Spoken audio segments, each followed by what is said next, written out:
जय गजानन, जय श्रीमन नारायण, जय आदिशक्ति माता। ओम नमः शिवाय। प्रिय भक्तजनों, आप सभी का स्वागत है भाद्रपद मास महात्म्य की इस पवित्र यात्रा में। प्रिय भक्तों, आज हम आपको सुनाने जा रहे हैं स्कंद पुराण से प्रेरित भाद्रपद मास महात्म्य का 6वां अध्याय, जिसमें स्वयं महादेव कार्तिकेय और धर्मराज यमराज के मध्य हुआ अद्भुत संवाद प्रकट करते हैं। इस मास के गुप्त रहस्य और अनंत फल। एक समय की बात है, कैलाश पर्वत की हिमाच्छादित चोटी पर भगवान महादेव माता पार्वती के साथ दिव्य सिंहासन पर विराजमान थे। पास में भगवान कार्तिकेय और गणेश भी उपस्थित थे। चारों ओर देवताओं और ऋषियों का जमावड़ा था। वातावरण में मंद मंद गंधर्वों का गान और वेदों की गूंज थी। कार्तिकेय ने विनम्र होकर प्रश्न किया, पिताश्री कृपया बताइए कि भाद्रपद मास का क्या महात्म्य है और इस मास में पितृकर्म का क्या फल मिलता है। भगवान शिव ने मृदु मुस्कान के साथ उत्तर दिया, वत्स, यह प्रश्न केवल तुम्हारे लिए नहीं बल्कि संपूर्ण कल्याण के लिए है। जो मनुष्य इसका श्रवण करेगा उसका जीवन धन्य हो जाएगा। सुनो, मैं तुम्हें एक अद्भुत कथा सुनाता हूँ जो स्कंद पुराण में वर्णित है। राजा हनुमा का परिचय। प्राचीन समय में महिष्मती नामक नगर में राजा हनुमा राज्य करते थे। वे पराक्रमी और धर्मनिष्ठ थे, किंतु उनके राज्य में अकाल, रोग और असंतोष फैलने लगा। परिवार में असमंजस और प्रजाजन में पीड़ा बढ़ गई। राजा चिंतित होकर तपोवन पहुंचे, जहां महर्षि अत्रि तपस्या में लीन थे। राजा ने कहा, गुरुदेव, मेरे राज्य में विपत्ति क्यों आ पड़ी? मैं सभी यज्ञ और दान करता हूँ, फिर भी तो क्यों बढ़ रहे हैं? महर्षि अत्रि ने नेत्र खोलकर राजा को देखा और बोले, राजन, तुम्हारे पितृ असंतुष्ट हैं। भाद्रपद मास का कृष्ण पक्ष पितृकर्म के लिए सर्वश्रेष्ठ है। इस समय पितरों का विशेष आगमन होता है। जो उन्हें तर्पण करता है वह अनेक पीढ़ियों को स्वर्ग में स्थान देता है। उन्होंने पितृ तर्पण की विधि बताई। भाद्र मास के कृष्ण पक्ष की द्वितीया से अमावस्या तक गंगा, यमुना या पवित्र सरोवर में स्नान कर कुछ तिल और जल से अर्घ दें। ब्राह्मण भोज और दान करें। राजा ने निश्चय किया कि वे स्वयं गंगा तट पर जाकर पितृकर्म करेंगे। भाद्रपद कृष्ण पक्ष का प्रथम दिन आकाश में हल्की लालिमा, ठंडी हवाएं और शंख ध्वनि के बीच राजा का प्रस्थान। राजा ने मंत्रोच्चारण के साथ गंगा स्नान किया। ओम गंगे च यमुने च। फिर कुशासन पर बैठकर 3 बार जल अर्पित किया। ओम पितृभ्या, ओम स्वधा नमः, ओम माता माता महाभ्या स्वधा नमः, ओम प्रपिता महाभ्या स्वधा नमः। जल की लहरें पर बहते अर्घ अदृश्यों पितरों पर की प्रसन्न छाया। महर्षि अत्रि योग बल से यह सब देख रहे थे। उन्होंने मन ही मन आशीर्वाद दिया, राजन, तेरा यह पितृकर्म तेरे वंश को अनंत सुख देगा। संध्या होते ही राजा ने 108 दीपक जलाकर गंगा में प्रवाहित किए। रात को स्वप्न में पितामह और प्रति तामह स्वर्ण सिंहासन पर विराजमान होकर बोले, वस, हम तृप्त है, तेरे वंश में कभी दरिद्रता नहीं होगी। अगले दिन आकाश से दिव्य आभा उतरी। स्वर्ण रथों पर पितृगण और देवता आए। यमराज ने कहा, भाद्रपद मास का पितृकर्म यमपुरी में क्लेश को दूर करता है। अग्निदेव ने कहा, यह पुण्य अग्निहोत्र और अश्वमेध योग से भी बढ़कर है। कुछ ही दिनों में राज्य में समृद्धि लौट आई। रोग मिट गए, व्यापार बढ़ गया और सभी और उत्सव का माहौल आगे छा गया। भगवान कथा में आगे कहते हैं, राजा हनुआ हर्षित, गुरुदेव, यह सब आपके आशीर्वाद और भाद्रपद मास के पितृकर्म के प्रभाव से हुआ है। महर्षि अत्रि, बस यह केवल मेरा आशीर्वाद नहीं बल्कि धर्म की शक्ति है। जब कोई भाद्रपद मास के व्रत, दान, तर्पण और ब्राह्मण सेवा करता है, तब न केवल उसका जीवन सुधरता है बल्कि पितृलोक में भी उत्सव होता है। महर्षि अत्रि ने राजा को बताया कि इस मास में और भी कई व्रत महत्व देते हैं। नंबर 1, अजा एकादशी, पाप विनाशक, मोक्षदायिनी। अंगारक चतुर्थी, गणेश जी का पूजन, विघ्न नाश। अनंत चतुर्दशी, भगवान विष्णु का अनंत स्वरूप।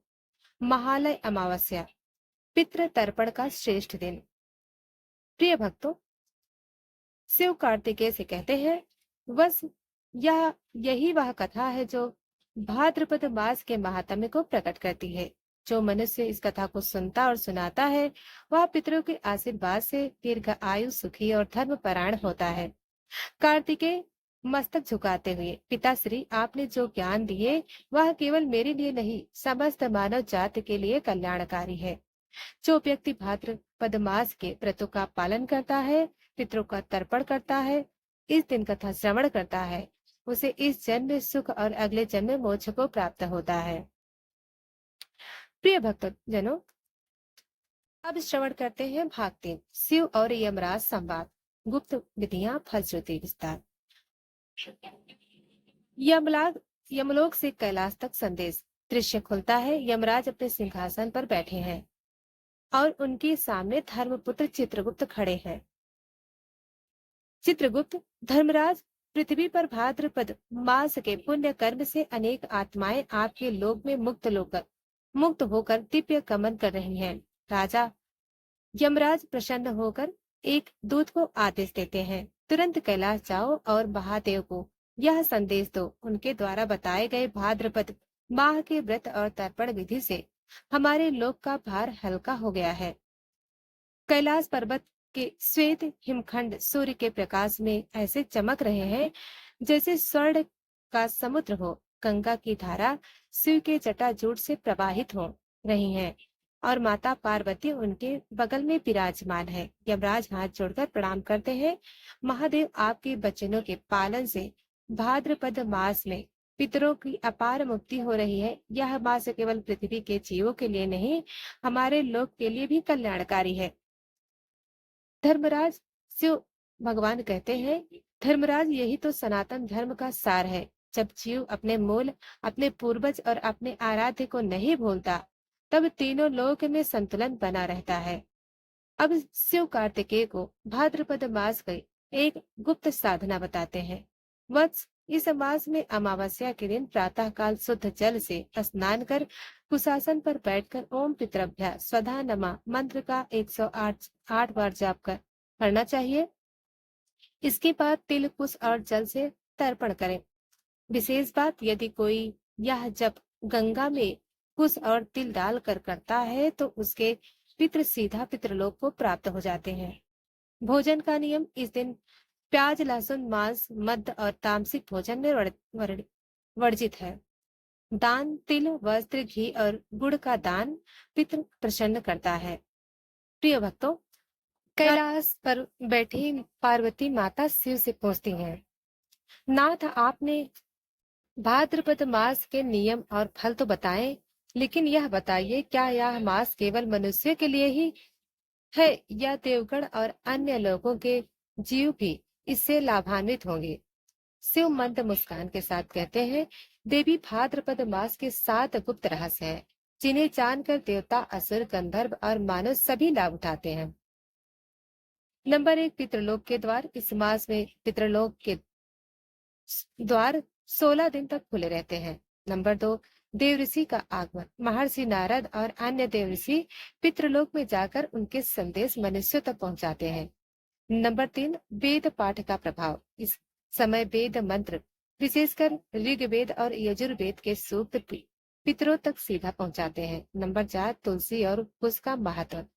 तर्पण में तुलसी पत्र और कुश का प्रयोग से पितृ विशेष प्रसन्न होते हैं। नंबर 5, भोजन का आध्यात्मिक गुण। इस मास में ब्राह्मण और अतिथि को भोजन कराना पितरों के लिए भी स्वर्गीय भोग के समान है। नंबर 6, सपनों के संकेत। इस समय पितृ स्वप्न के माध्यम से अपने वंशज को मार्गदर्शन देते हैं। नंबर 7, यमराज का वरदान। जो भाद्रपद अमावस्या को पितृ तर्पण करता है, उसे यमराज स्वयं मोक्ष का मार्ग प्रदान करते हैं। यमराज गंभीर स्वर में कहते हैं, देव देव, मैं वचन देता हूँ, जो इस मास में पितरों का पूजन और तर्पण करता है उसका नाम मेरे न्याय पत्र में तुलसी के रूप में कभी दर्ज नहीं होता। प्रिय भक्तों, शिव, पार्वती और कार्तिकेय यमराज के साथ पितृलोक की ओर प्रस्थान करते हैं। चारों ओर दिव्य आभा है। गंगा की धाराएं आकाश से उतरती हुई दिखती हैं और हवा में ओम नमः शिवाय का मंत्र गूंज रहा है। कार्तिकेय कहते हैं, पिताश्री यह पितृलोक कैसा है? क्या यहाँ के प्राणी भी हमारे जैसे ही हैं? भगवान शिव कहते हैं, वत्स, पितृलोक अदृश्य है, परंतु उसकी अनुभूति इस मास में सबसे अधिक होती है। यहाँ वे आत्माएं रहती हैं जो धर्म युक्त कर्मों के कारण देवत्व के निकट हैं, परंतु अभी मोक्ष प्राप्त नहीं हुआ है। कथा के अनुसार पितृलोक में पहुंचकर शिव और यमराज के हजारों पितृगण स्वागत करते हैं। वे कहते हैं, हे महादेव, आपकी वरदान से ही इस मास में हमारे वंशज हमें जल अर्पित कर रहे हैं और हमें तृप्ति मिलती है। शिव राज वहां के राज पितर से मिलते हैं, जो बताते हैं कि हर वर्ष भाद्रपद मास के पितृलोक के द्वार मनुष्य के लिए खोलते हैं और तर्पण का फल तत्काल मिलता है।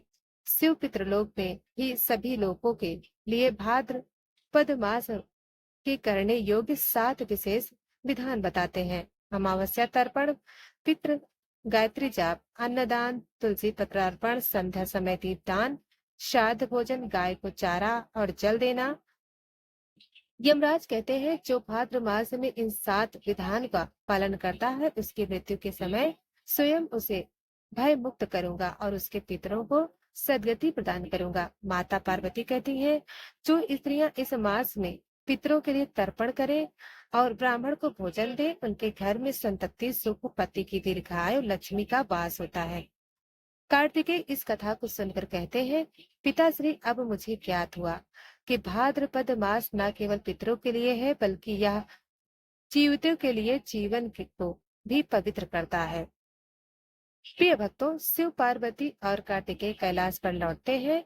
शिव अपने भक्तों को आदेश देते हैं कि इस कथा को यथासंभव अधिक लोगों को पहुंचाएं, क्योंकि कथा श्रवण भी तर्पण के समान पुण्य देता है। स्कंद पुराण के अनुसार भाद्रपद मास महात्म्य का यह 6वां अध्याय यदि कोई व्यक्ति स्नान के समय या संध्या की बेला में पढ़े या सुने तो उसके 7 पीढ़ी के पितरों को स्वर्ग प्राप्त होता है। उसके वंश में कभी अकाल मृत्यु नहीं होती और अंत में वह स्वयं मोक्ष को प्राप्त करता है। प्रिय भक्तों, यह थी भादो मास महात्म्य कथा अध्याय 6। अब हम कल प्रवेश करेंगे आषाढ़ मास महात्म्य कथा अध्याय 7 में। तब तक के लिए ओम हरि।